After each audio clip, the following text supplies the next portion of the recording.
So we have completed conservation of mass, which is nothing but the continuity equation. Okay, and its form, like this is the general form, differential form, general differential form of continuity equation. This is the vector form. This is the vector form. Okay, for continuity equation. Now for steady flow, any property with respect to time, differentiation with respect to time is 0. Okay, or with time the property does not vary, so dou rho by dou t equals to 0, so this will be 0. So uh, this thing, this equation represents equation in steady flow. Okay, and this is its vector form. So you see here rho into u is there. Rho will present here because we have not considered uh, incompressible case. It is still compressible case, but steady flow. So as it is steady flow, dou rho by dou t only will become 0. So yesterday we have seen one question related to this.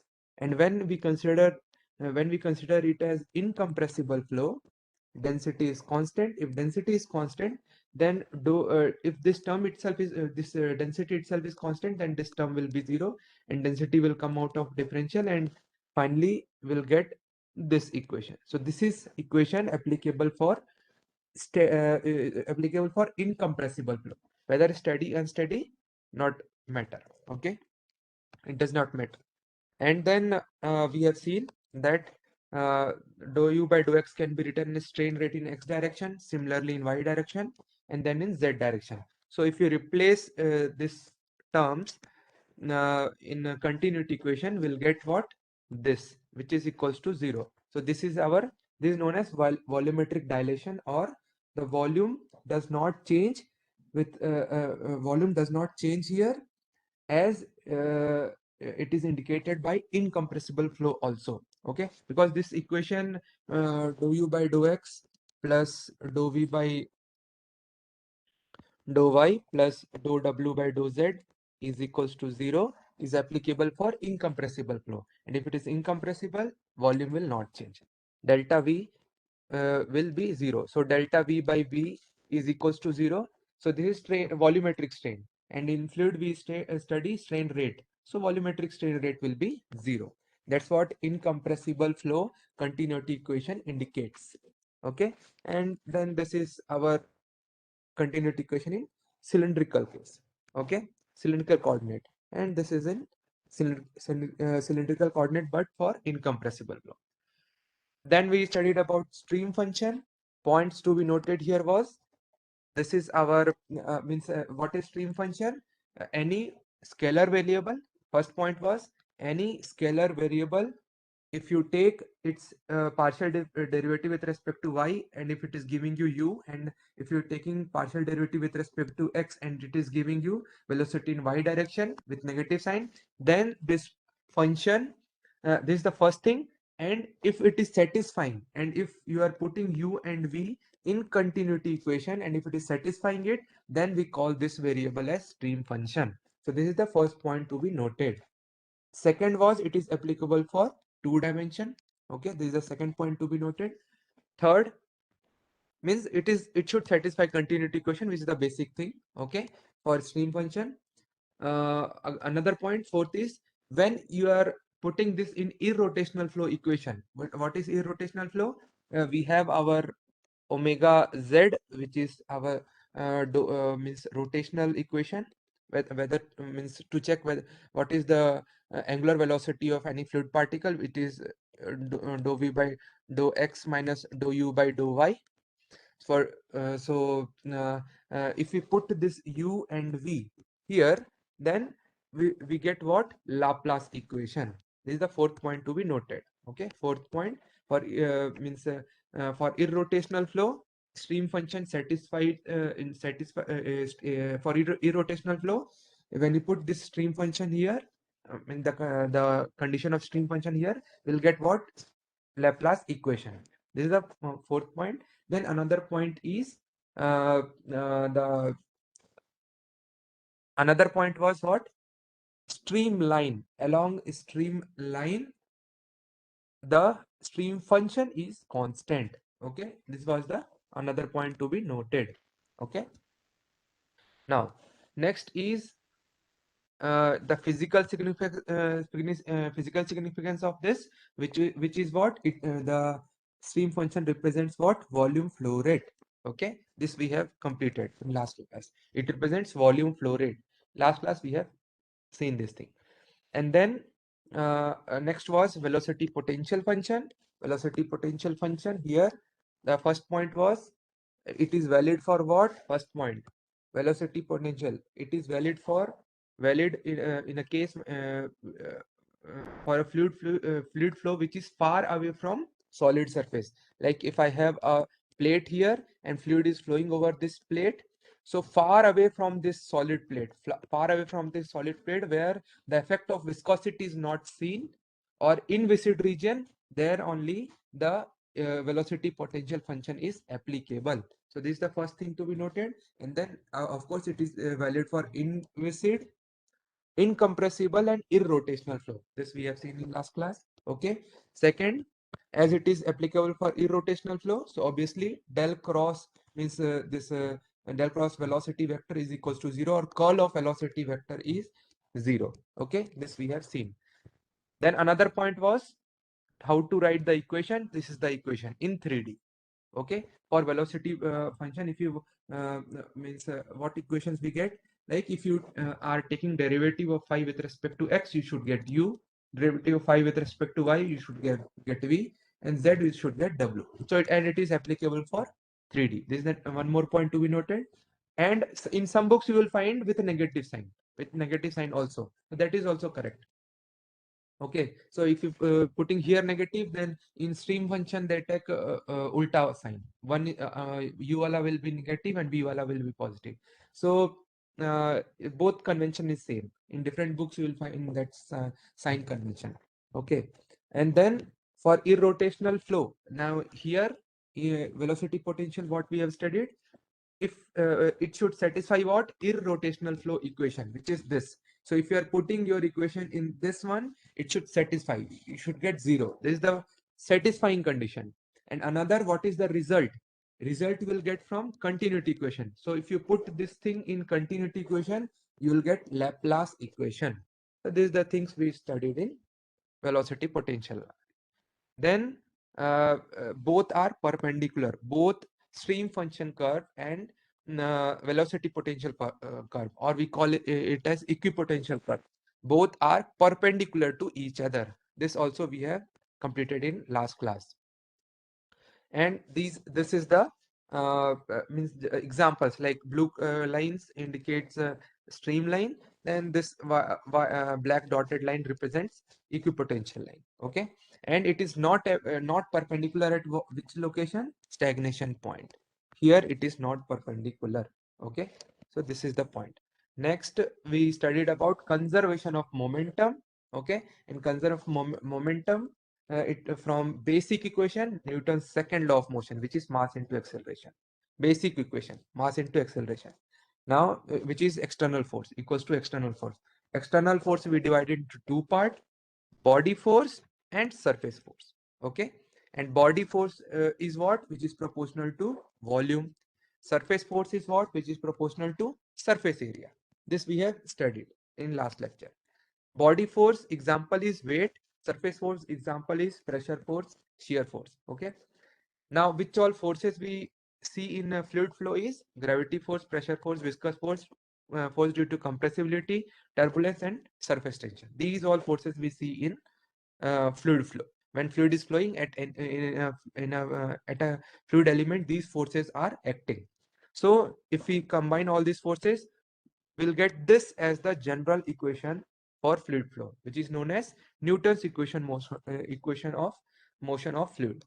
Okay, so basic or most general equation is Newton's equation of motion of fluid, which includes all the forces. Okay, then if we neglect compressibility and surface tension, we get this equation, which is Reynolds equation. We'll solve questions based on this today. Okay, that's why I'm just quickly revising these things.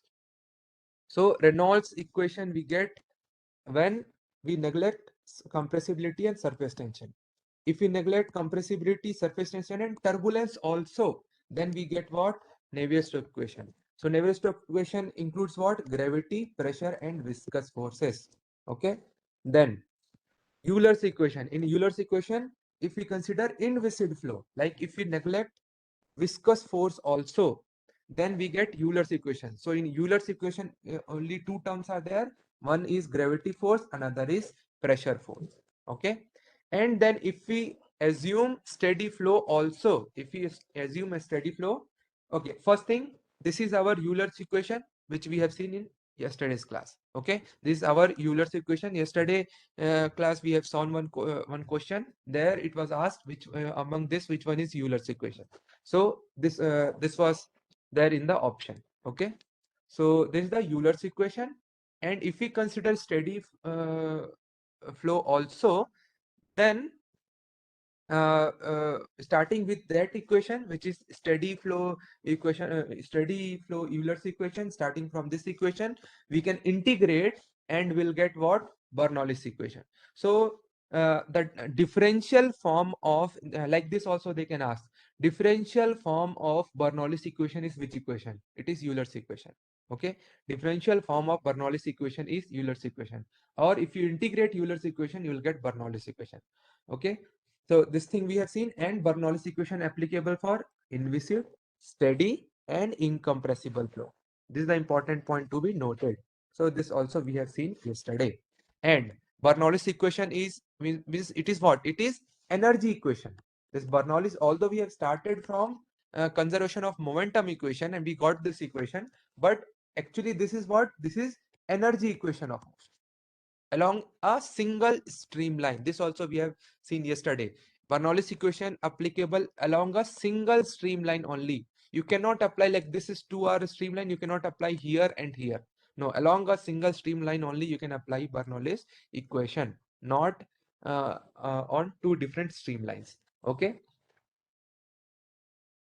And if it is irrotational flow, irrotational, inviscid, all if that condition is satisfied, okay, then throughout the flow field, like it is ideal case, then you can apply Bernoulli's equation throughout the flow field. Then it is not a problem. But actually, it should be applicable along a single streamline, not on a two different streamline. Okay, and we have seen yesterday, each term is having unit of what? Head. Each term is having unit of what? Head in Bernoulli's equation. And it is only also known as what? Mechanical energy of fluid flow. This also we have studied in last lecture. Okay. Now, uh, and if you want to consider head loss, you can add one HL here, and this helps us in getting which information? This equation, if you are adding one head loss here, then head loss should always be positive. Bernoulli's equation is applicable along, like it's not, see, if fluid is flowing, Bernoulli's equation is applicable, but to solve Bernoulli's equation, to use Bernoulli's equation, like let's say this is your fluid flow. So many streamlines are there. Okay, like this fluid is flowing. So you cannot apply Bernoulli's here and here. You can apply Bernoulli's equation along a single streamline, here and here only, or here and here, not along two different streamlines. Okay, that is the thing in Bernoulli's equation. And if you are adding this head loss here, although we in derivation we have considered that it is applicable for inviscid case, but if you are adding this head loss, it will tell you some head loss is considered in the problem, and it should always be positive. So you just calculate, like if your fluid is flowing from 1 to 2, okay, like this fluid is flowing. So if you want to know whether like fluid is flowing, now it is flowing from 1 to 2 or 2 to 1, to check that one, what you can do is you calculate this term at 1, you calculate this term at 2, and take the difference. If it is positive, then it is from 1 to 2. If it is negative, like 1 minus 2 is negative, so it is from 2 to 1. Okay, this thing you can do. And if it is 0, then there is no loss of head in a this pipe flow. And this also helps you in calculating what? Power loss. Power required to push the fluid. Like if head loss is happening, then you should overcome that head loss also now. So that much pressure loss will also be there. To overcome that pressure loss, what you can do is you simply calculate this minus this, which will give you what? HL. Now this HL, once you get this HL, you with the help of this HL, you can calculate your power loss. How to calculate power loss? Simply multiply with W, which is your rho into G. Okay, rho G, specific weight. Then volume flow rate, and then head loss. Okay, W is specific weight multiplied by volume flow rate multiplied by head loss. With this equation, you can calculate what is the power loss. So to calculate your power loss, you should know first what? Head loss. That head loss you will get from here. Either from here, or you can get it from this equation. This equation we'll see today also when we'll study viscous flow in a pipe. So there also we'll see this particular equation. We'll see in little more detail. So this is your head loss in a pipeline. Okay. Once you get this thing, you put it here, you know volume flow rate, you know density into G, you can calculate power loss in a pipeline in watt. Okay, in watt, and that much power, extra power you can put in through your motor or your this pump to overcome that losses. And then we studied about measurement of flow rate, which is one is obviously Bernoulli's applying Bernoulli's equation. We get what equation for venturimeter. So to calculate volume flow rate, there is three things. Yesterday I have told you. One is venturimeter. Okay. Another was orifice meter, and third one was nozzle. And then one more, rotameter. Okay, these four are there for your calculating flow rate, and if you want to calculate velocity, it is pitot tube. Okay, and applying Bernoulli's equation, we have seen yesterday that this equation we get, which is theoretical discharge. This is our theoretical discharge. So which is a1 a2 root over a1 square minus a2 square, then root over 2gh. This is the theoretical discharge. And if you want to get this theoretical discharge depends upon h. This h we get from this equation. This we have seen in yesterday class. And if manometric fluid density is greater than uh, flowing fluid density, then you can use this equation. If manometric fluid rho m is lighter than flowing fluid density, then you can use this equation. Simply this interchange of this term. Okay, then you will get h. You put this h here, you will get volume flow rate. And how to get actual discharge, what we do, we introduce this CD. So CD is what? Actual discharge by theoretical discharge. Okay, this also we have seen. So we'll solve questions today based on this thing. Okay, and usual value is 0.95 to 0.98 for venturimeter, the coefficient discharge of venturimeter. So it is very efficient, but there is more losses in case of nozzle. Here the losses are less, so it is most efficient, but it is very costly. Okay, and one more thing we have seen, in any orientation you can use your venturimeter. In any orientation you can use your venturimeter. So this also we have seen in last class. Okay, then we studied orifice meter. Equation remains same. Okay, only thing here that this is our orifice. Okay, and streamline goes like this. So we found one vena contra here. Okay, so here the equation remains same. Only thing, in venturimeter, here this end was what? Throat. Here it is not throat, here it is vena contra. So the area also will be what? Area a1 a2 is vena contra, area of vena contra. But you don't know the area of vena contra, you don't know the area of vena contra, you know the area of orifice, because you have put orifice here. So you have put orifice, so you know the area of that one. So to get area to get that one, we introduce one more coefficient, which is coefficient of contraction, cc, which is area means actual area of sorry, which is area of this vena contra divided by area of orifice. This is the equation for this thing, this coefficient of contraction. So if you know cc, if you know area of orifice, you can multiply this two and you will get ac. Okay, area of this thing. But they can ask you to calculate area of they can ask you to calculate CC, and they can give you, let's say, given diameter of vena contra. Diameter of vena contra is given. Diameter of orifice is given. Then you can calculate the this AC by A0, and you can calculate this CC. Okay, so this also will try to solve this question related to this topic. We'll try to solve question today. And then there was one more term, which is CV, coefficient of velocity. Coefficient of velocity is actual velocity by theoretical velocity. And theoretical velocity is what? Root over 2gh. So how the actual velocity is? How actual velocity is related is CV root over 2gh. Okay, so actual velocity depends upon root over 2gh. Okay, it is proportional to root over 2gh. What you are asking? Area of orifice where the flow takes place. Yes, yes. Flow. Yes, fluid is flowing through this orifice only. But as it is having momentum in this direction, the velocity direction is this one. It will try to converge like this. Till here it converges, minimum area is formed, which is your vena contra, and then it will again start diverging and try to take the shape of this pipe only. Okay, so you see it takes the shape of somehow takes the shape of your venturimeter only. So equation remains same. Only thing, there we have area of throat, here we have area of vena contra here, and then we derive the equation.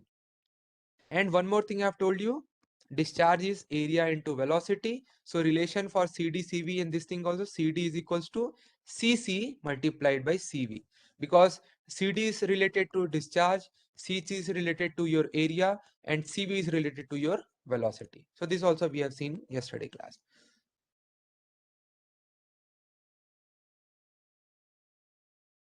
Okay, then comes the pitot tube. Okay, now pitot tube, it helps us in calculating what? It helps in calculating the velocity. Okay, velocity of fluid flow. So uh, how we calculate the velocity? These are new topics now. So how to calculate the velocity? See, if a fluid is flowing like this in a river, let's say fluid is flowing in a river. And you want to measure the velocity of this river, fluid flow in a river. Okay, so what you can do is you just take a L shape tube like this and let the fluid enter here. Once the fluid will enter, because of its dynamic pressure, okay, dynamic pressure rho v square by 2g, it will try to rise like this, and then it will reach up to this location. So you can measure this height, okay, and then you can measure this height. Now this represents your P by rho g, static pressure. Okay, this represents your static pressure, and because of its velocity or the dynamic pressure, the fluid has reached up to this level. So above the free surface, this much, this height actually represents what? Dynamic pressure or the dynamic height. So this is known as H equals to V square by 2g. Okay, now when the fluid is entering at this point, it is having two two pressures it is having. One, it is your P by rho g, which is static pressure, and second, it is having V square by 2g, which is your dynamic pressure. So combination of these two is known as what? P naught by rho g, which is your stagnation pressure. Stagnation pressure is what? Means to understand these two pressures, see, static pressure is what? When you bring the fluid to uh, rest due to molecular collisions. Okay, like if fluid is flowing like this, and let's say fluid is striking on this wall of this pipe here, and here it is striking. So we usually take what the value of fluid velocity here? 0. So it is here the fluid velocity is 0. It is 0 because of what? Because of no slip boundary condition only. We consider this velocity 0. So it is at rest here, no? At center fluid is flowing, but at the contact of this wall, the velocity is 0. So it is at rest. How it has come to rest? Because of molecular collision with the wall, and due to friction, it has come to rest here. Okay. So the when it is coming at rest here, it will apply the molecule which is coming to rest here. It will apply some pressure on this wall. Okay, and that pressure is your static pressure. That pressure only is your static pressure. The pressure which is applied by the fluid when it is at rest due to the friction forces. It is stopped due to molecular collision of this molecule with the wall.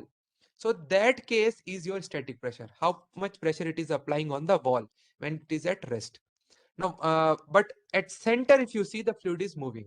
So center, it is having that. So the pressure which is applying here, that pressure it is having here also. But as it is moving, so it is having velocity. And if it is having velocity, it is having a dynamic pressure also.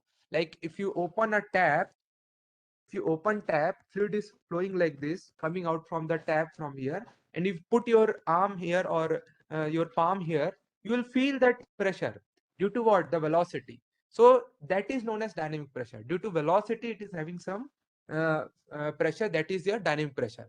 Now, what happens? Let's say you are restricting this fluid, like you are attaching this pipeline to big container here. This is a big container here. Now what happens? It is having some velocity here. It is having some pressure also. P by rho g also it is having, and it is having v square by 2g also. Now once it enters this container, big container, what happens? The fluid will stop. Now energy cannot get wasted, no? It will convert. So what happens? This dynamic wala part, no, all this kinetic energy converted into pressure energy only. Okay, so all the energy, this energy converts into, or the dynamic pressure converts into this pressure only, because now the fluid is not moving here. It is having zero velocity. Now you should note the difference here between this zero velocity and this zero velocity. Here it is zero because of collision of this molecule with the wall. So because of that friction, it has stopped. But here, because of the blockage of fluid flow, or I'm stopping the fluid by collecting all the fluid in a container, and because of that, it is not having any velocity. So here, because of that one, there can be some losses. But here, what we are doing is we are converting all the energies back to pressure energy only. So combination of, so ultimately what is happening, this is converting into some pressure energy. So ultimately here it will have only one energy, which is pressure energy, which is nothing but P naught by rho g, energy due to its pressure only. And that's what we call as stagnation pressure. Stagnation means fluid is not flowing, it is stationary. Okay, but it is having pressure. It is having pressure. Like if you are you can consider it ulta also. Like it is having some stagnation pressure P naught by P naught pressure it is having in this container, and is closed through some wall. The moment you open this one, because of this, and this pressure is higher than atmospheric pressure, if you open the wall, what happens? Fluid will start flowing, and then it will have two components. One is static pressure P, and another is dynamic pressure V square by 2g. This two it will have. So either way you can understand this thing. Okay, so I hope the difference between static pressure and stagnation pressure is clear to you.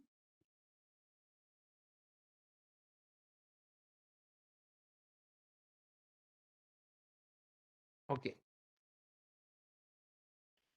so this only, you see, when the fluid is entering here at this point, it is having static and dynamic pressure both at this point. So how to measure both separately so that you can calculate your stagnation pressure? Okay, so you see, for this height, because in our static fluid static case we have studied, no, from free surface, from surface till some height, let's say h is there. So from here to at this point, if this point I want to calculate pressure, what is the pressure? P is equals to rho g h. Same thing we are doing here also. This is my free surface. You see, this is my free surface. Okay, and this is the height. Up to, it should not be here, it should be up to this center point only. So this height, so this height, so from free surface to this one, this is the height what we are measuring. This height will give you what? Static pressure, P by rho g. This is the static pressure. Same concept what we have applied here. This is the static pressure, because in fluid statics we have studied this one. Okay, so this is the static pressure we are measuring. Okay, but what is dynamic pressure? So here and this much height, this will indicate static pressure only, but here it will rise more than this free surface because it is having some velocity also. So because of that it has reached up to this level. So this height indicates what? The dynamic pressure. So you can measure this height.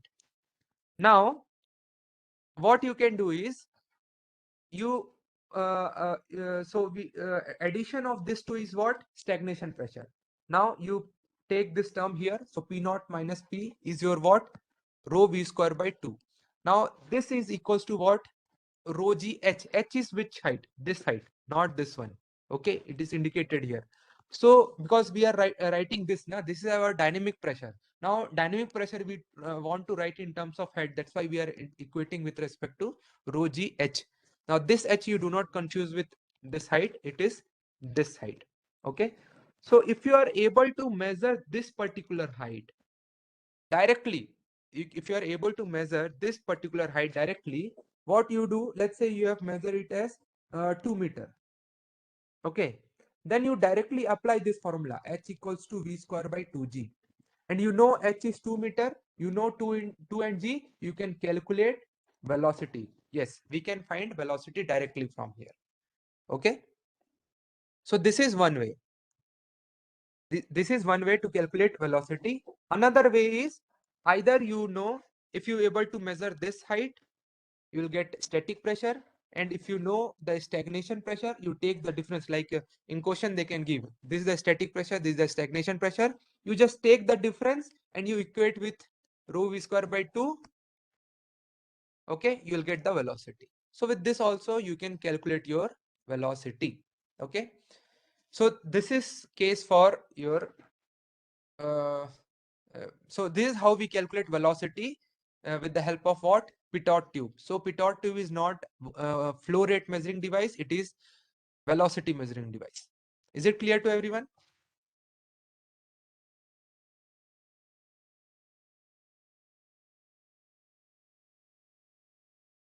Now next is, now these topics are important. We'll solve questions based on these topics today.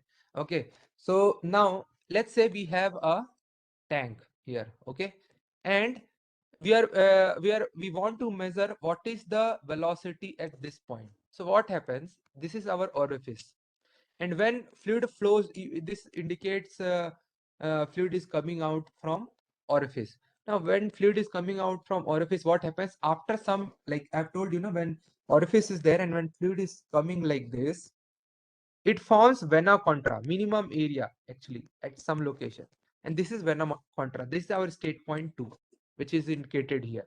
So this is our state point 2. So this is vena contra, so which is the lowest area, and this is the orifice area. And whenever this thing is coming, vena contra is coming and orifice is coming, there will be a reduction in velocity. Okay, so if you want to calculate actual velocity, it should be always CV multiplied by root over 2gh. If you are neglecting this thing, then velocity is directly root over 2gh. But if you are calculating, but if you are considering this thing, coefficient of velocity here, then actual velocity will be CV multiplied by root over 2gh. Now, how we are getting this root over 2gh? It is simple. You apply Bernoulli's equation at this point and this point. Now here pressure is atmospheric. Here, as it is out from the tank, pressure is atmospheric, but not at this point. You see, both are at same level, but here pressure is rho g h, but here pressure is atmospheric because it has come out from your tank. Okay, so we are applying Bernoulli's equation here and not at this point. Okay, so if you apply Bernoulli's equation 1 and 2, pressure is PATM only, Here, as the fluid is stationary, it is not moving, because we are maintaining this height continuously by supplying the compensation fluid here. Okay, so this height is constant. If this height is constant, this will remain here itself. So velocity at this level is 0, but it is having velocity at this level. So velocity at this level 1 is 0. Now if I am taking this as a reference, so this at z2 is what? 0 only, but z1 is what? Height h. Now you apply Bernoulli's equation at 1 and 2. Apply Bernoulli's equation. This is PATM, this is PATM, cancel out. This is your 0. Then you will left out with what? V2 square by 2g is equals to z1 minus z2. Z2 is anyway 0. We have seen here z2 is 0. So it equals to z1, which is nothing but your h. So V2 is what? Root over 2gh. But this velocity, which is root over 2gh, we are getting, it is a theoretical velocity, because from equation you are getting, where you have not considered this coefficient of contraction wala kaam. Okay, so coefficient of contraction wala term we have not considered. So the actual velocity will be lesser than this one. So actual velocity will get by introducing a CV. Now once you know coefficient of in this actual velocity, you can calculate actual flow rate. Now to calculate actual flow rate, you need what? Actual area and actual velocity. Okay, actual velocity. Actual volume flow rate is equals to actual area and actual velocity. Now this actual area is what? Coefficient of contraction multiplied by area of orifice, because we have seen coefficient of contraction is what? Area of vena contra divided by area of, sorry, this is AC, area of vena contra divided by area of orifice. So area of vena contra, which is the actual area, is CC multiplied by A0, because we are applying Bernoulli's equation at vena contra, not at orifice. That's why this area only you can take. You cannot take this area. So actual area is area of vena contra, but you don't know that area. So how you will get? We'll get with the help of CC multiplied by A0. You multiply this two, you'll get AC. So AC is CC multiplied by A0. Then actual velocity. Actual velocity is this only, which is CV multiplied by root over 2gh. So finally, the actual discharge will be CC multiplied by CV multiplied by area of orifice multiplied by root over 2gh. Is it clear?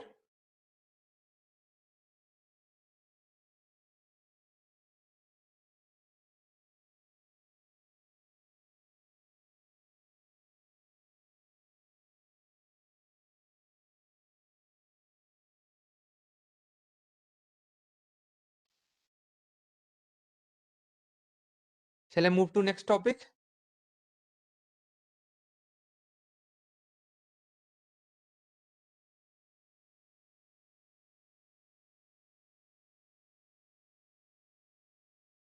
Okay.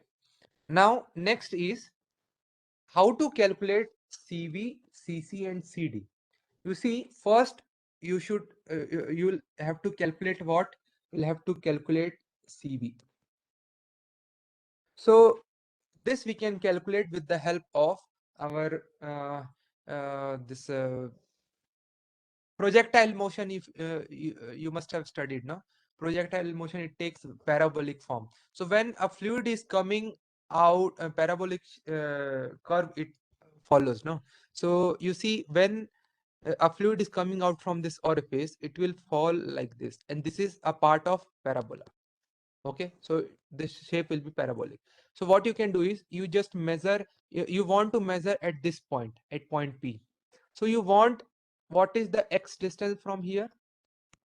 You measure what is the z distance from here. Okay, now you apply equation of motion, this equation of motion, which is, first is in this x direction, when the fluid is coming out, when the fluid is coming out at this point, it is coming out, it is having one component of velocity only, which is in this direction. At state point 2, I'm telling. At state point 2, it is having one component of velocity, which is in, like, if in projectile motion, if you remember, it goes like this. So anywhere it is having two component of velocity. If this is my velocity v, this is v cos theta, this is v sine theta. One component x direction, one component y direction. Here also, when fluid is just coming out of this one, it is having only one component, it is in x direction. But when it has started moving at this point, it will have two components, in y direction also, in z direction also. That's why it is taking this curve. It is taking this curve because it is having velocity in x direction also and z direction also. If one component is, like, if it is having only velocity in this direction, it cannot take this curve, it will always move in this direction only. Okay, that's why it is having two components. And once it has started falling like this, and when it has reached a point, after that it is falling vertically downward, then it is not having component in this direction, x direction. It is only having component in z direction. So this thing you should understand here. Now if I apply this equation at this point, so how much distance it has traveled from this point to this point, when it's reaching in from 2 to p, how much x distance it has traveled? So it has traveled because of x component of velocity, okay, x component of velocity, which is nothing but u. We take u is the x component of velocity. So in time, let's say t time it has taken and started from 2 and reached state point p. Okay, it has started from 2, reached state point p, it has taken time t. X component is u, and y component of velocity is small v. This I'm taking. Now if I apply, if I want to calculate this x is due to x component velocity. So x is equals to u multiplied by time. Now if I want to calculate z, I will use this equation, s equals to ut plus half at square we take, no? So z is equals to vt, because for calculating z component, we should take which component, for calculating z distance, we should take component of velocity in z direction, which is, let's say v, I will take, let's say this I will take as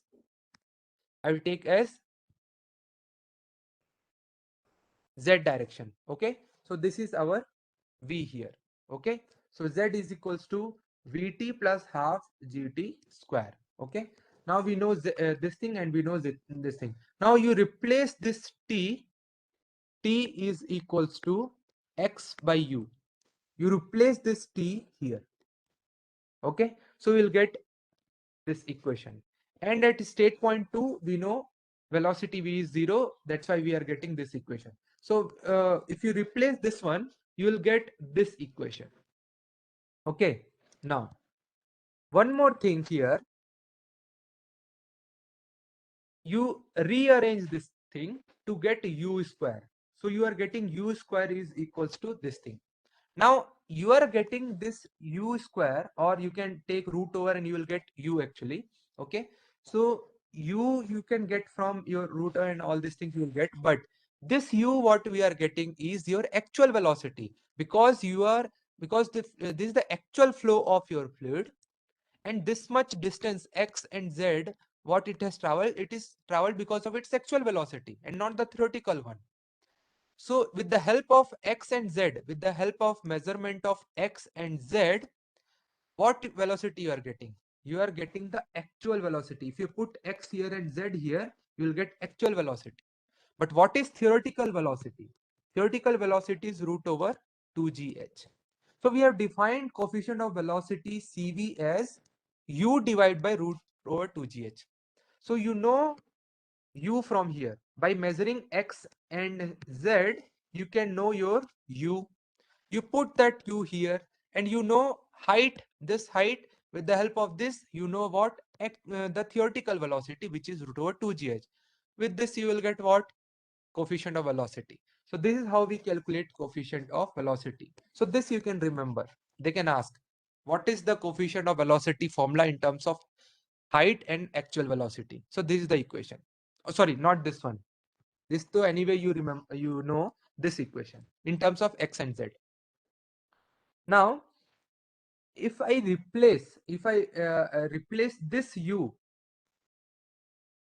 okay, or this you put it here, whatever, you just replace u from this two equation, you will get this. So this also you can remember, CV in terms of x, h and z. So if you know this height, if you know x distance travel, if you know z travel, then you can calculate coefficient of velocity. Once you know coefficient of velocity, next is to calculate coefficient of discharge. Now, coefficient of discharge is actual discharge by theoretical discharge. This I have already explained. Theoretical, with the help of formula, with the help of your venturimeter wala formula, you can calculate theoretical discharge. Actual discharge, you take a container, you measure how much time it is taking to rise up to this level, you know the height, you know the area of this container, like some fluid is coming in this from some pipeline, you just collect this fluid in a container and you just measure how much time it is taking to rise up to this level. Now you know area, you know this height h, you multiply with height and then divide by time. This will give you actual volume flow rate. Now you know actual volume flow rate, you know theoretical volume flow rate, which will you will get from your equation. You divide this two, you will get your CD. Now once you know CV and CD, you can calculate CC. CC is what? CD by CV. This yes, today also and yesterday also I have explained this particular equation. Is it clear?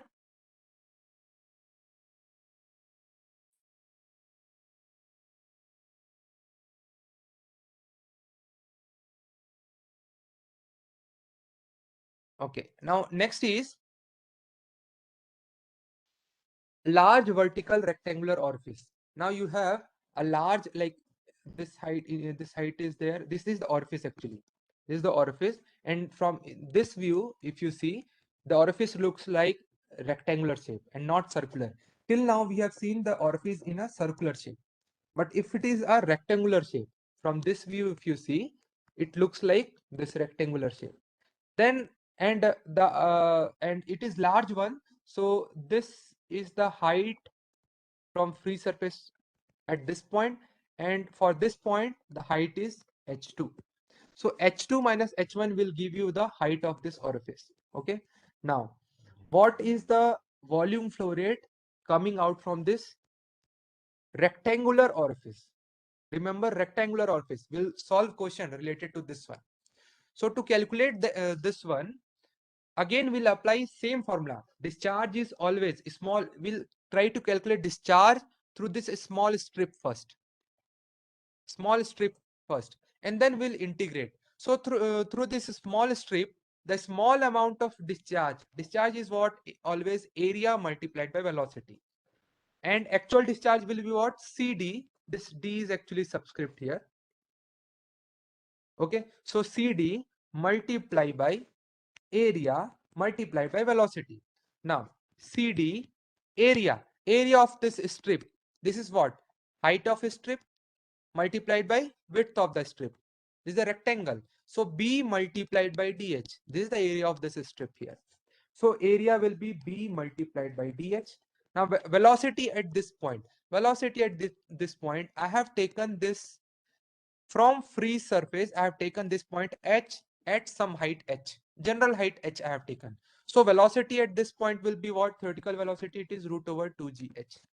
Because I have taken CD, that CV and CC wala term is already coming into picture here, already considered here. So no need to worry about that one. So CD multiplied by area multiplied by root over 2gh. Now you integrate it from this height h1 to your from h1 to your h2 height. You integrate. Okay. So what you will get? You will get the actual discharge through this rectangular shaped orifice. Actual discharge through rectangular shaped orifice. Okay, this is what you will get. So here if you see discharge through rectangular orifice, the discharge is proportional to h to power 3 by 2. sometimes usually when student remembers it is proportional to 1 by 2, h to power 1 by 2, but it is not like that. For rectangular it is proportional to 3 by 2, and they have asked question related to this one. So you should know the difference, and we'll solve question also. Just 15 more minutes and then we'll solve question. Then this also, one more topic. How much time it will take to empty a tank? How much time it will take to empty a tank? Like this is a tank, okay? And fluid is filled up to this height h. And there is a orifice here, small orifice here, whose area is A. Small a is the area of orifice. Capital A is the area of this tank, cross-section area of this tank. Okay. And initially the fluid is filled up to height h. Now how much time will it take to empty the tank? Completely empty the tank. So again, what you can do is you just take the help of volume only, volume flow rate only. So let's consider this much amount of fluid, this much volume of fluid. So what is the volume of this much fluid? Height, let's say consider dh. So volume, small volume will be area. This area will be this cross section area, then multiplied by dh. So area multiplied by dh. This is the amount of fluid we are focusing here. Now this much fluid has to come out through this orifice. Now, how much time it will take? Let's say it is taking dt amount of time to come out from this orifice. When it is coming out from this orifice, I can calculate volume flow rate here also with the help of this area. So volume flow rate here will be area. So and it is actual discharge. So CD multiplied by area of this orifice multiplied by velocity at this point. Now velocity at this point will be root over 2gh. Okay. Now this is having unit of what? Meter cube if you see. Meter cube, because area is having unit of what? Meter square. DH having meter of what? Unit of what? Meter. So unit is meter cube. But this is discharge whose unit is meter cube per second. You see, this is having unit of meter square, but this is having unit of meter per second. So the combined unit is what? Meter cube per second. Now this much fluid is coming out from this orifice in time dt. So if you want to equate this and this, what you will have to do? Either you will have to divide this one with time, or you will have to multiply here with time. Then only you can equate this two term. No, same dimension it should have.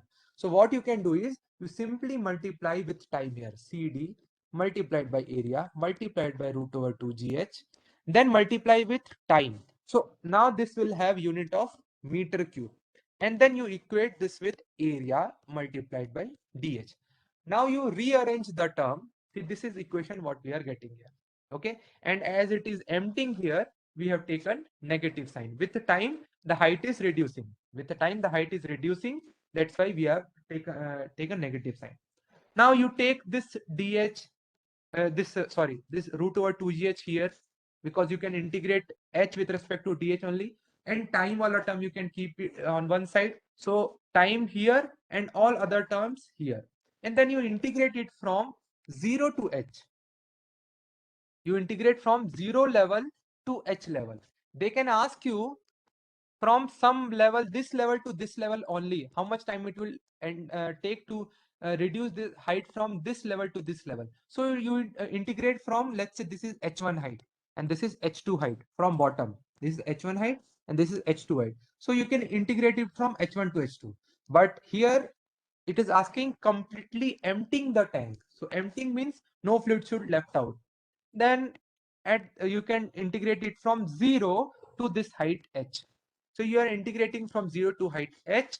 So this is the equation you are getting. Okay. So this is how you should approach the problem. Okay. So this is the equation which tells you the time required to empty a tank. Important here is that time is proportional to root over h. So time required to empty a tank, circular tank, is proportional to root over h. Is it clear?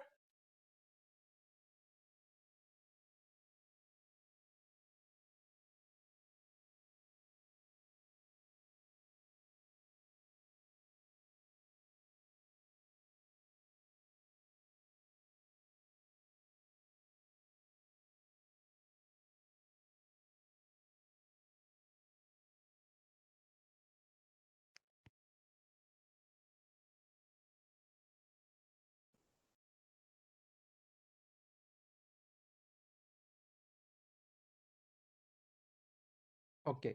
Now next is one more important topic, which is losses due to geometric changes.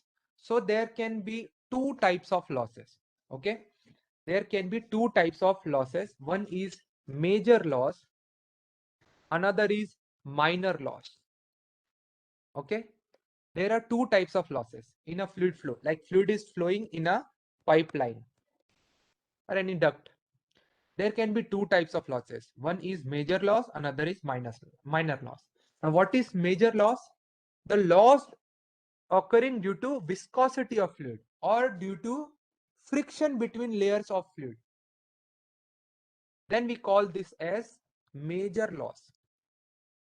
And it is calculated with the help of this equation, which is HF Darcy equation for calculating loss in a fluid flow, which is HF equals to FL V square by 2 dg, where L is the length of the pipe, length of the pipe up to what length you are calculating.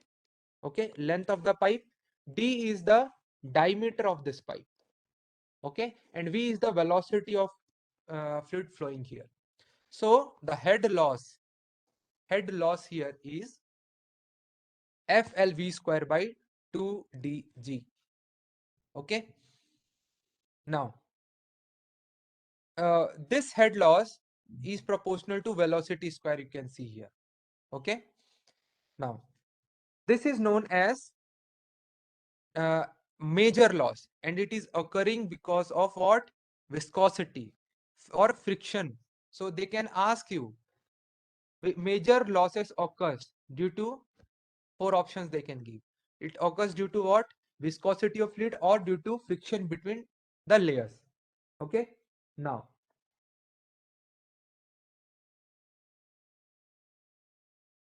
next is, okay, one more thing. It is dominated in long pipe. Longer the pipe, more will be this losses. Like if you having short pipe, you see it is depending upon length of the pipe.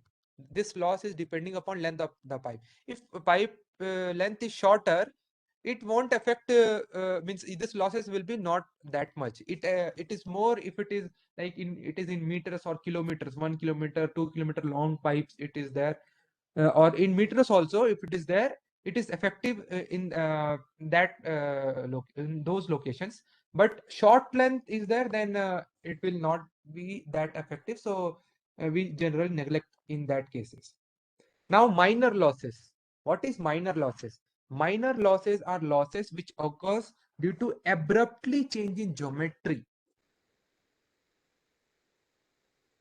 Abruptly change in geometry. You have pipeline, and suddenly there is a change in diameter. You see, then what happens? Fluid is flowing like this, and then suddenly it has to follow the surface. It has to take the surface of the solid surface or pipeline.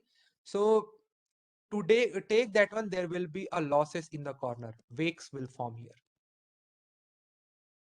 because it is having momentum in or velocity in this direction, so it will flow in this direction. It cannot take a turn like this and flow like this to avoid these losses. Okay, so that's why this losses will occur here. So this happens due to sudden change in geometry. Okay, so this can also be there. Then you have, you see this pipeline is attached to a tanker. Now the fluid is flowing for in this small diameter pipe, and suddenly you see a area is big area has come. So what happens? There will be a loss of energy here. Okay, so this is known as exit loss. Exit loss. Okay, when exit area is very large compared to your the fluid flowing area. Okay, then there is a ulta, just ulta. A big pipeline is there, and you have finally attached it to small diameter pipeline. Larger pipeline is there, you are connected to smaller diameter pipeline. So, and fluid is flowing in this direction. So here also the because you see this line, if you see, it is having velocity in this direction. So it will contract till here, and then again it will try to take the shape of this pipeline. So in this region, because here what it will form, it will form vena contra again. Okay, so some region there will be no fluid here, or less fluid, or circulation of fluid, means reversal of fluid here, and that is your uh, uh, loss of power there, loss of energy there. Okay, so because of contraction, sudden contraction also, there is a loss of this thing. And if this pipeline is itself is not there, directly from this tanker it is exiting to space, then we call this as from this very big space, sorry, ulta, that was exit loss. This here from very big space, it is directly entering to your shorted pipeline, then we call this as entry loss. Okay, if in from very big space fluid is entering to a small pipeline, like let's say you have some uh, compressor here, so it is taking fluid through this small inlet, is having small pipe dia pipe here, and this is not there, this tank is not there. From atmosphere it is taking this fluid. So what happens, it will start sucking fluid here. So from big this thing area or atmosphere, the fluid is trying to enter this small tube. So at this entry there will be losses, and that losses is known as entry loss. Okay, so we'll just read the equation. We'll try to understand the equations for these losses. So for major loss, this is the equation. For minor loss, you can apply Bernoulli's equation at this end and this end, and you will get the losses. So this is the equation for loss, which is V1 minus V2. It's not V1 square minus V2 square. It is V1 minus V2 whole square divided by 2G. We'll see equation related to this also. So V1 minus V2 to power 2 whole square divided by 2G. And this can be rearranged in this form. So we are trying to write in terms of inlet velocity V1. This is the inlet velocity V1 at this end. So we will, with the help of a continuity equation, Q1 is equals to A1 V1 is equals to A2 V2. So we can replace V2 here. We can replace V2 here from this equation in terms of A1, A2. So we'll get this equation. So V1 square by 2G, then multiplied by 1 minus A1 square by A2 square to power 2 whole square. Okay. So again, you see V1 square by 2G is here in head loss. In major loss also, you see V square by 2G is there. If I rearrange this one, FL by 2D, then it is V square by 2G only. So V squared by 2G, again it is coming, and this is the some constant term, FL by 2G, some constant. So it is depending upon V square by 2G head loss. Here also V1 square by 2G is there, then this is constant only, 1 minus A1 by A2, constant, area constant. Okay, so this is head loss in terms of what? Sudden enlargement. Okay, you see sudden enlargement is there in this direction. So this is the head loss. Clear? Sudden enlargement.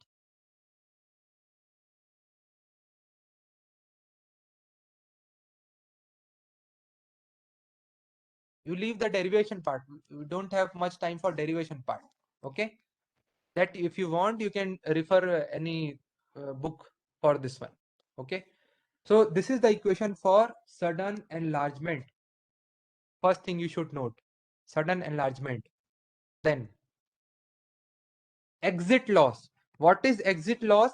In sudden enlargement only, if exit, which is A2, if A2 becomes very large, infinity, you put A2 is infinity, what you will get? Something by infinity divide by infinity is what? 0. So 1 minus 0 is 1 only. So V1 square by 2g. So exit loss is V1 square by 2g. This is my exit loss. Like you can consider like some pipeline is there and it is exiting to space. So all the energy is going to space, it is loss only. So you are not recovering anything from here. Okay. So this is your exit loss. Okay. So exit loss equation is V1 square by 2g. Clear?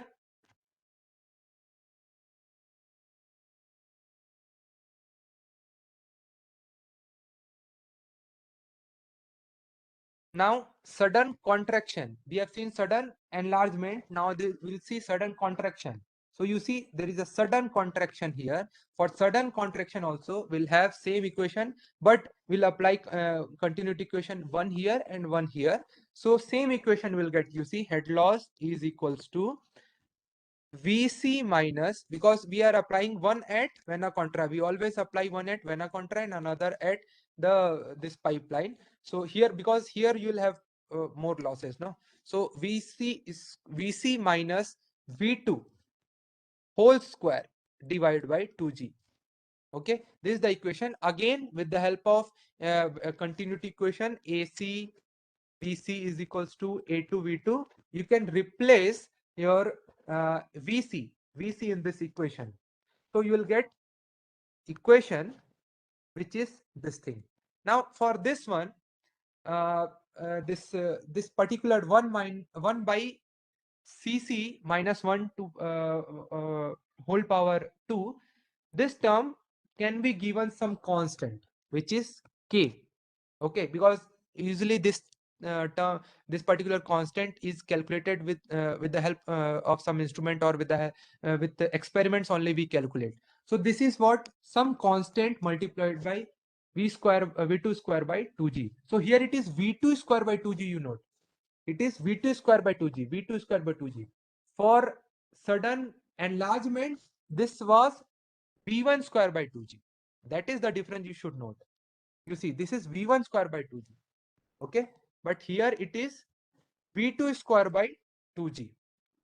And for entry loss, what is entry loss? If the entry is very large, the entry is very large, like our space. So A1 is infinity. Then, so with experiments, it is found that this entry loss, for entry loss, this k is approximately equals to 0.5, approximately equals to 0.5 or 0.45 actually. So entry loss, the equation is 0.45 v2 square by 2g. So here it is k, and that k constant value is 0.5 for entry loss. So four losses we have seen. Again, loss due to sudden enlargement, it is constant multiplied by v1 square by 2g, and that constant is 1 minus a1 by a2, and then this is whole square. Okay, and exit is simply a2 infinity you put. So head loss is v1 square by 2g. This is your exit loss in terms of v1. For sudden contraction, it is in terms of v2 square, and then you apply this means you can rearrange this one, and 1 minus cc minus 1. The cc is coming because vena contra is forming here, so cc is coming into picture. We have seen in yesterday class. So k, we can write this particular term as some constant k. So k multiplied by v2 square by 2g. And if we try to calculate experimentally with the experimentally this k value, it is coming 0.5 approximately for entry loss. Okay, so these 5 losses we have just now seen. Is it clear, all the losses?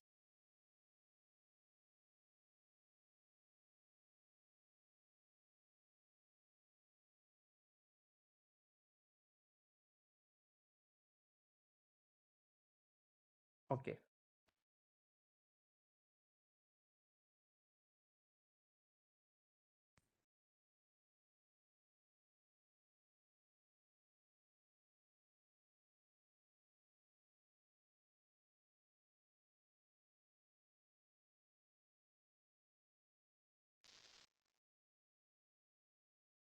These many questions we have already solved.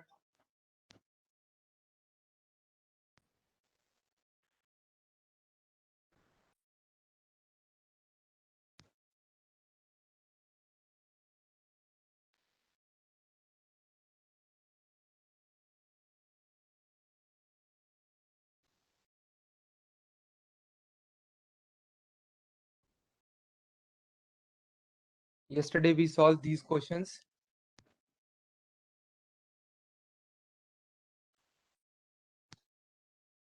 One figure was there. This also you have solved after this. Okay. So you can start solving from here. Okay. One more thing I will just tell you. You might be knowing also. Reynolds number in a fluid flow. Reynolds number rho V hydraulic diameter by mu. This is Reynolds number. This is the ratio of inertia force. I will explain this thing in later also. Just now, because few questions will come related to Reynolds number. So it is inertia force, ratio of inertia force by viscous force.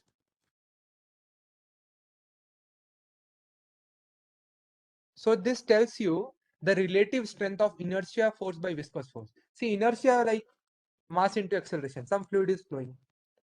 If it is so, what all forces will act here? Like this is my fluid element. Now, if I neglect the pressure force, means pressure difference at this and this 2 point, then we'll left out with inertia and viscous forces only. Okay, viscous force on this element, it will act in opposite direction.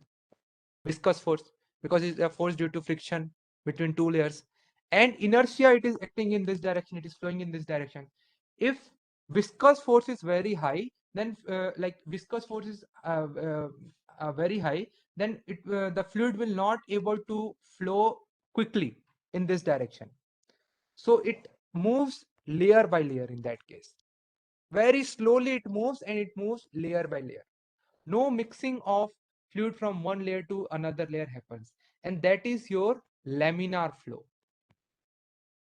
That is your laminar flow. What is laminar flow? When fluid flows layer by layer, one layer glides over another layer.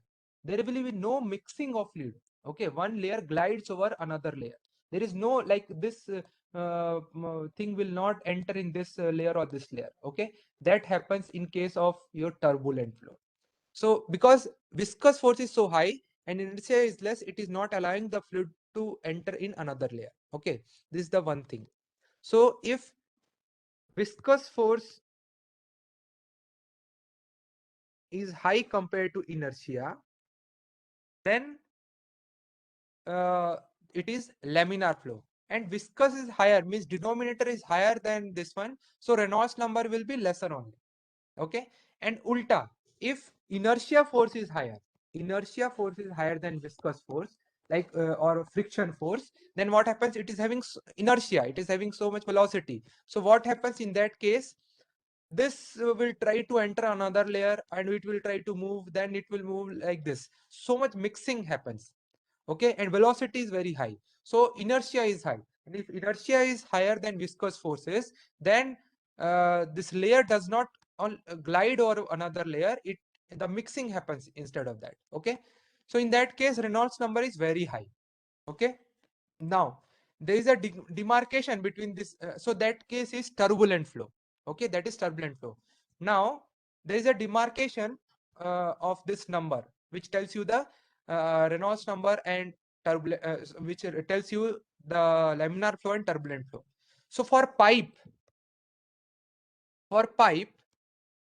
less than 2000, Reynolds number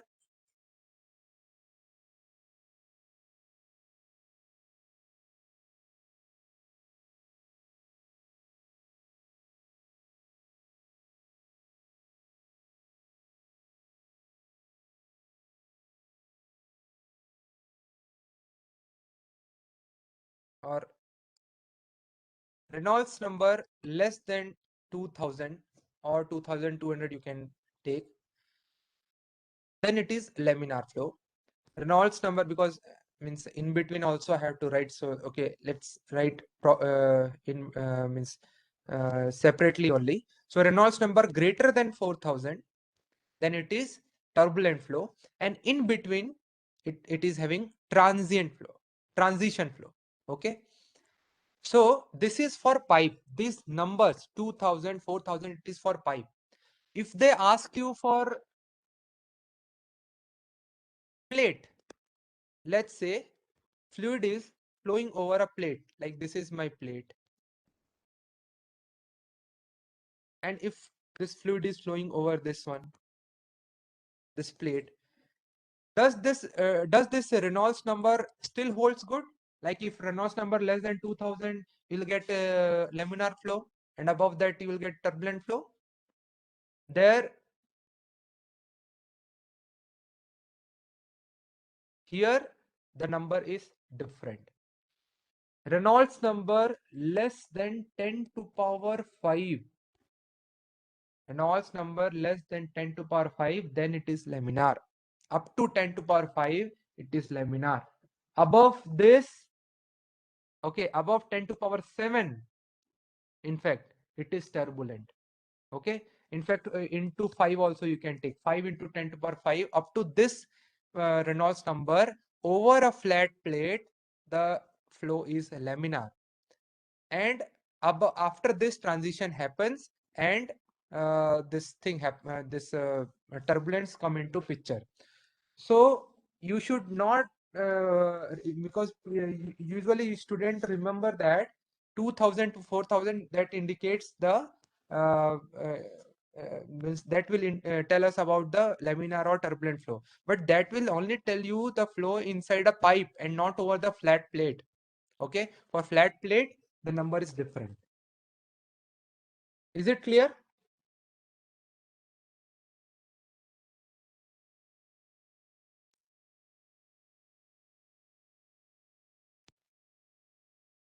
Okay, so now you can start solving this thing question.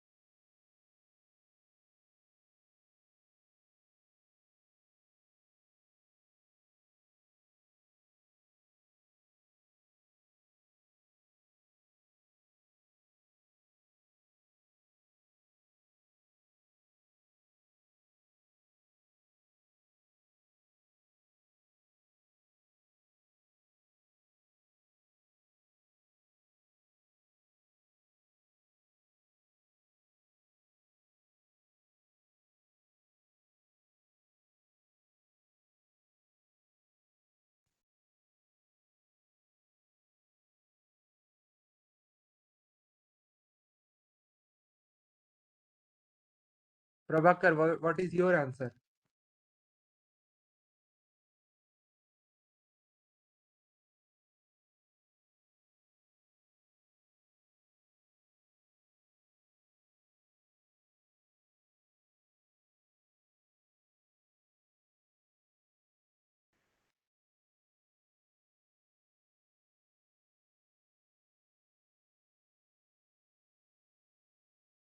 So Navier-Stokes question, we have seen when gravity, force, pressure and viscous, only this three terms was left out. Gravity, pressure and viscous. So option A, 237, large Reynolds number means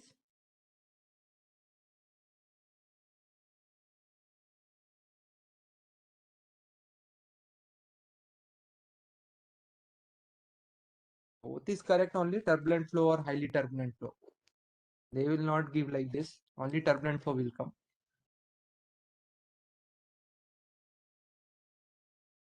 Okay, 238,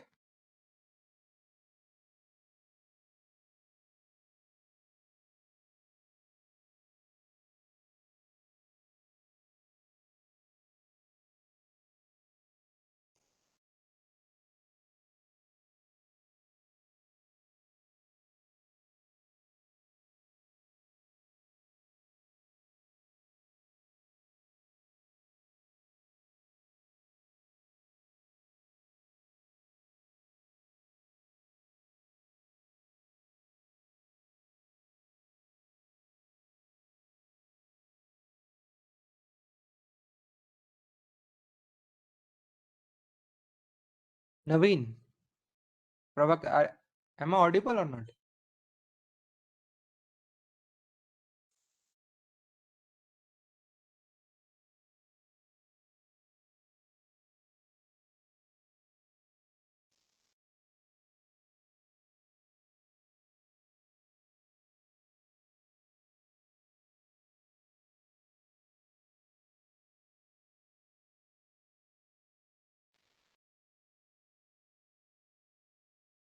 Head loss was what? F L V square by 2 dg. Which option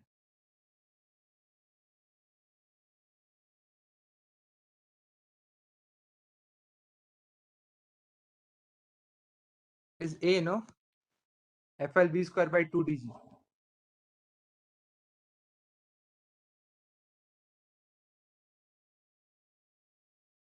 239.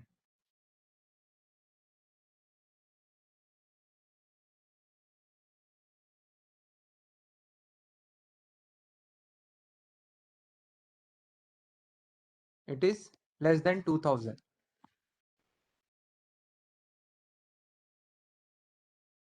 240.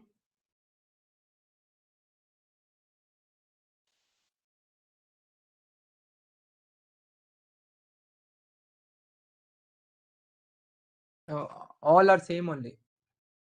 Frictional force is, means all should be there. No, means this frictional force or viscosity or surface friction. All three are related to friction only. It should be so all of the above. Okay. This we have not studied. Uh, this you can solve. 240, 241 you leave. 242.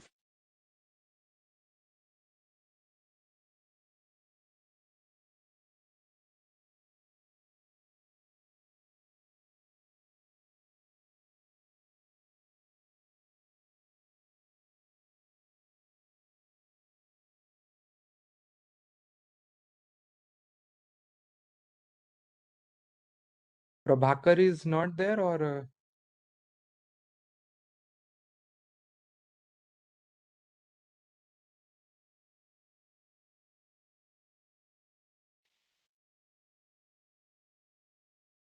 yes, 242 is D, 9810. And this to Reynolds number wala Bernoulli's equation. This again, it is conservation of 246 energy. 247,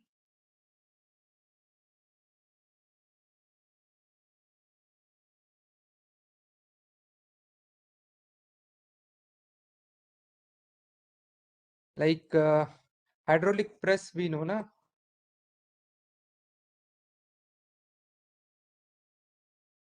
So this is the plunger.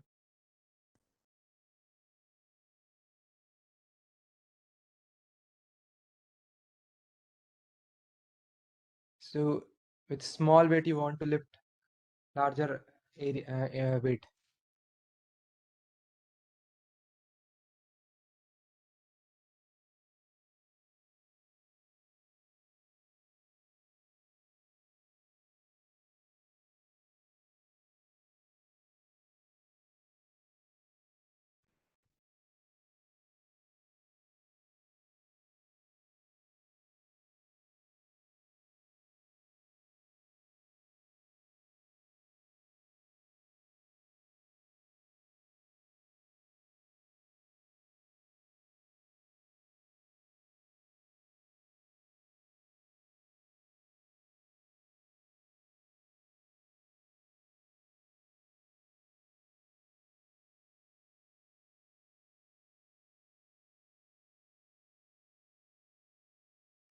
How you have solved? By applying Pascal's law. Pressure here and here you get. So if this is, let's say, F1 and area is small a, this is F2 and area capital A. So F1 by small a is equals to F2 by capital A. Now F1 you need to calculate. So F1 is equals to F2. It is 1 ton, 1000 kg, multiplied by small a and capital A. Small a is area pi by 4, diameter square. So small area 1.5 square divided by 15 square.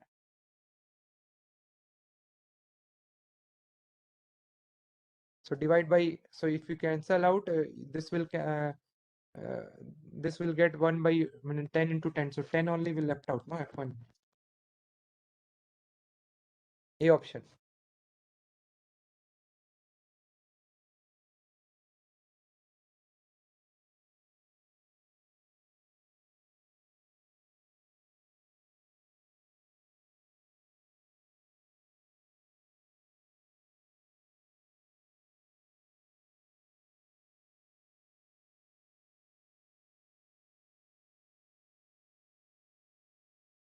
Two 252.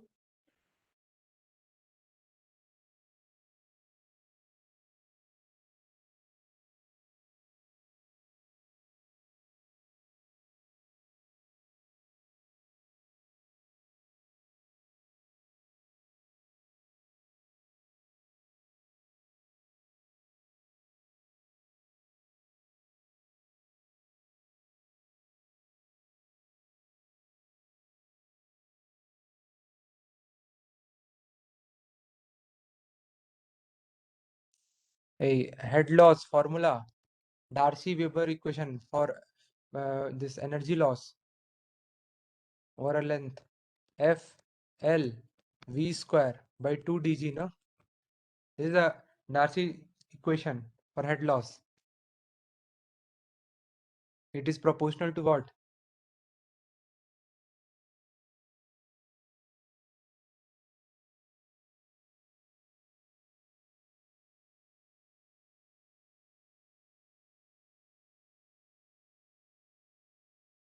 Velocity square. No,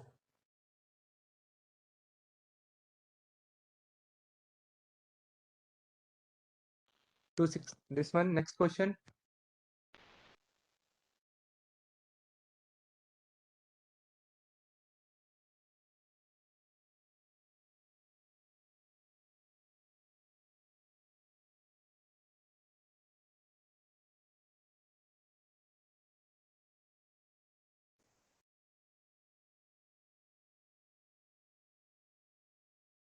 No, kinematic viscosity.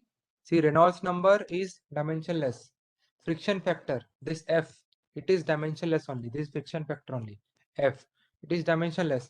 Pressure coefficient, this Cp, it is means that pressure for Cp calculate Cp multiplied by half rho V square by 2 like that we calculate. So that is pressure coefficient. Again, that is dimensionless only. Kinematic viscosity or dynamic viscosity. We have seen now that is having dimension. It is having unit. So D is not a dimensionless number. It is having dimension. Kinematic viscosity.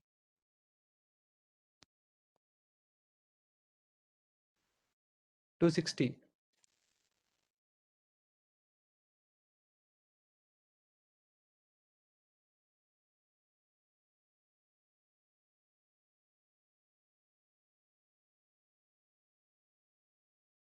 See, rate of change of momentum is force exerted. But here it is rate of change of momentum. So force multiplied by moment of momentum. Momentum is this one. Now moment of this is force multiplied by some distance. Force multiplied by distance is what? Torque. If it is asking rate of change of momentum only, then it is force exerted. But rate of change of momentum, that means it is torque.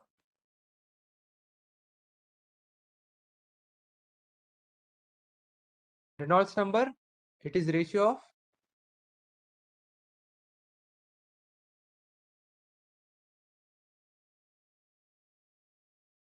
viscous force. 262. Energy losses in flow through nozzle.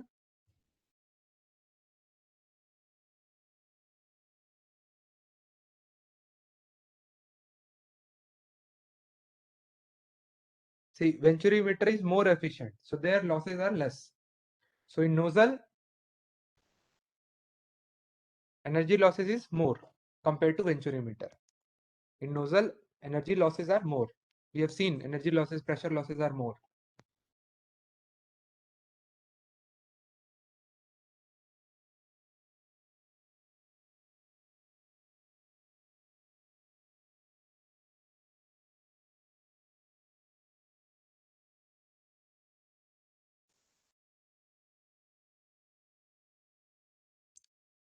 See again, laminar flow friction resistance. Same equation, this equation.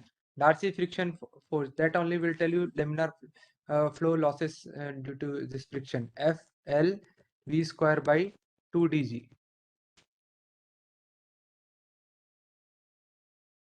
Where the area term is coming?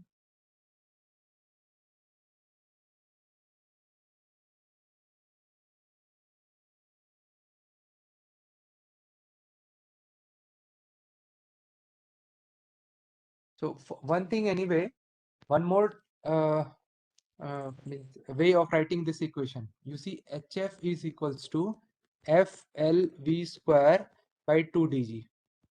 Okay. Now we have volume flow rate, which is area multiplied by velocity, not square, area multiplied by velocity. So what you can do is you simply replace this velocity in terms of Q by A. So you put it here, HF is equals to FL velocity. It is Q by A. So Q square by 2 multiplied by area square multiplied by diameter multiplied by G. But you cannot write that HF is inversely proportional to area square because this D is still there. That also you will have to adjust. Now area is pi by 4 diameter square. So area square will be pi by 4 square diameter to power 4. So if you put it here in terms of diameter, you can write HF is is proportional to 1 by diameter to power 5. So head loss is proportional to 1 by or inversely proportional to diameter to power 5. Okay, this you can conclude from here. But area wise, we are not having, like, if even if you are putting this area, taking this area here, still that diameter is there, that you will have to rearrange. So none of this is matching. If you see, none of this is matching from your in this equation.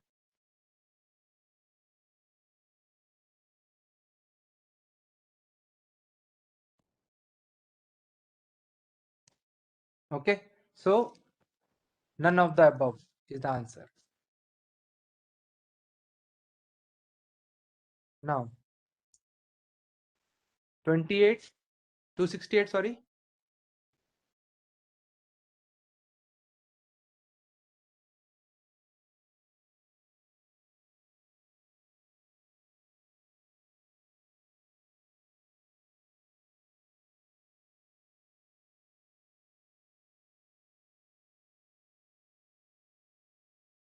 Instead of diameter, it is given m.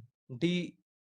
Now again, you see F L V square by 2 dg. This is the formula. Okay. Now you see what happens. This 2m instead of d, it is given m. Okay. Now one more thing I want to tell you, that there is one fraction. This F is known as Darcy friction factor. This is known as Darcy friction factor. One thing. But sometimes you may find equation like this: 4FLV square by 2 dg. This 4 also comes into picture. Actually, this 4 is this F is not that Darcy friction factor now. Usually book that's what I'm telling. This sometimes books these books write this equation, sometimes they write this equation. But if they are writing this equation, this F is Darcy friction factor. But if they are writing this equation, this F is not Darcy friction factor, it is skin friction coefficient. So it should be better to write for avoiding this confusion. It should be 4 CF LV square by 2 dg, because this CF is your skin friction coefficient, and the relation between these two is F is equals to 4 times CF. This we'll see in detail in next lecture. Next lecture will solve a laminar flow in a pipeline. So there I will derive also this thing.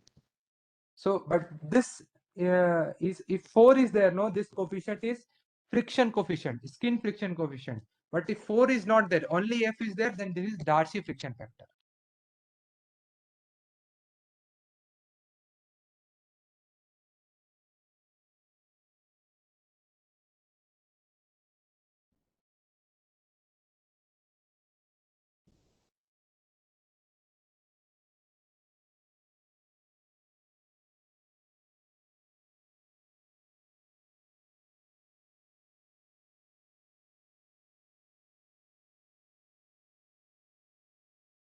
Two 272. What is orifice?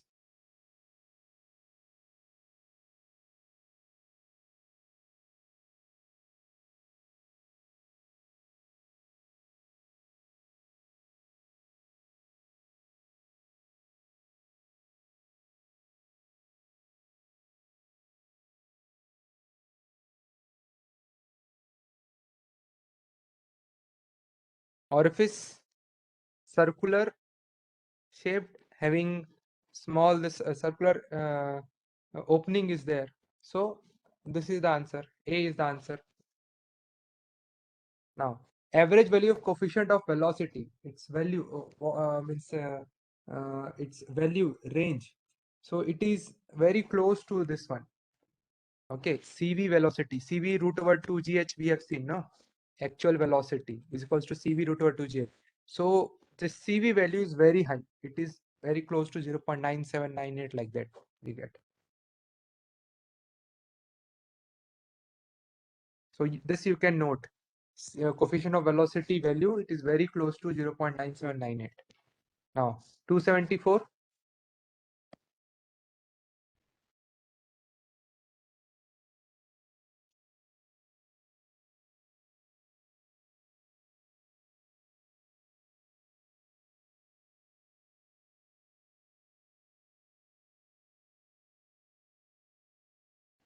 See, Q equals to area multiplied by velocity. So accordingly you replace Q is CD, area CC, velocity CV. So which one is the answer? E is the answer.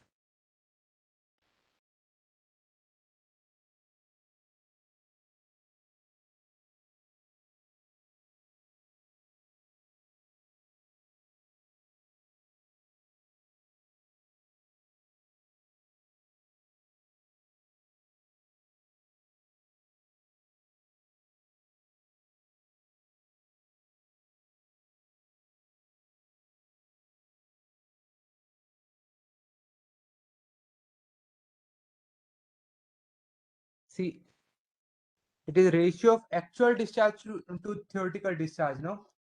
So actual discharge by theoretical discharge. This is known as what? CD.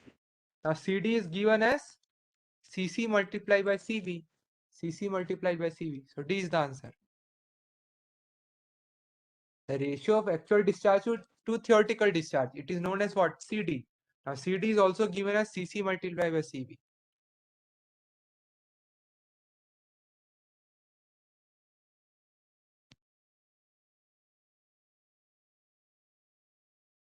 Two 277.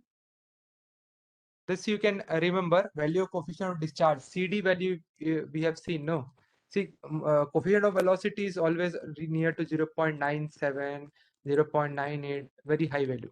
But coefficient of discharge, obviously it will be less, because you see CD is what? CC multiplied by CV.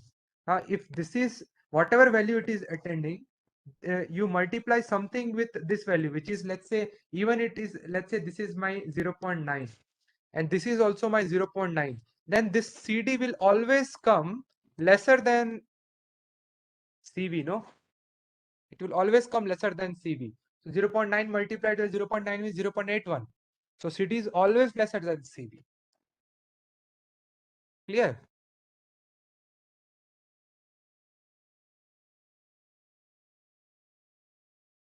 So always coefficient of discharge is always lesser than coefficient of velocity. So 277, answer is B. 280.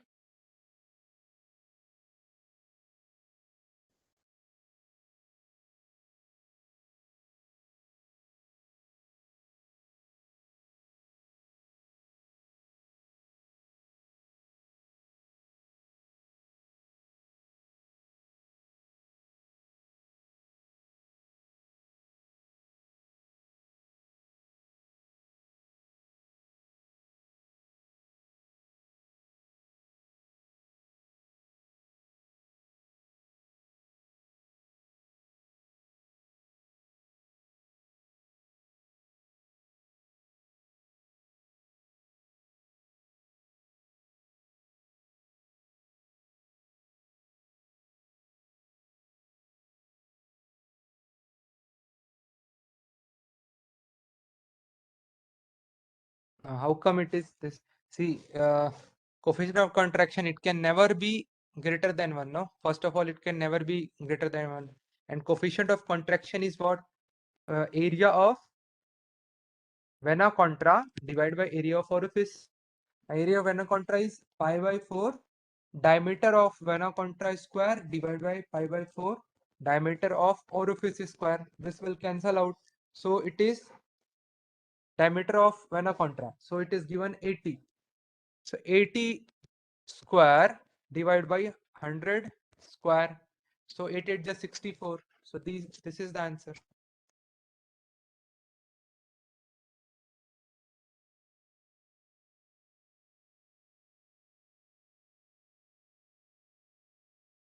Okay, then we'll end the class today here. Okay, and then we'll study this laminar flow in a pipe in next lecture, and then we'll solve more questions related to that topic. Most probably next class or next to next class it will over this fluid mechanics part. Next class also we'll try to solve more and more questions. Okay then, thank you.